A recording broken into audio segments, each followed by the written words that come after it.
ირაკლი ჩამოთვალეთ ტოპ 5 ესპანელი ფეხბურთელი პრემიერ ლიგის ისტორიაში ჩატარებული თამაშების მიხედვით. ხუთეულში ჩემი აზრით უეჭველად უნდა იყოს დავიდ დეხია. დავიდ დეხია სწორი პასუხია, დეხია პირველ ადგილზეა. ძალიან დიდ დრო გაატარა პრემიერ ლიგაში და შეიძლება ხუთეულში იყოს ფერნანდო ტორესი. ფერნანდო ტორესი ხუთეულში არ არის, ხოლო მე-11 ადგილზე არის.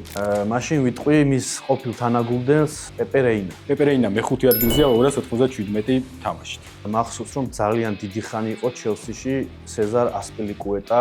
ასპილიკუეტა სწორი პასუხია, მე-3 ადგილზე არის.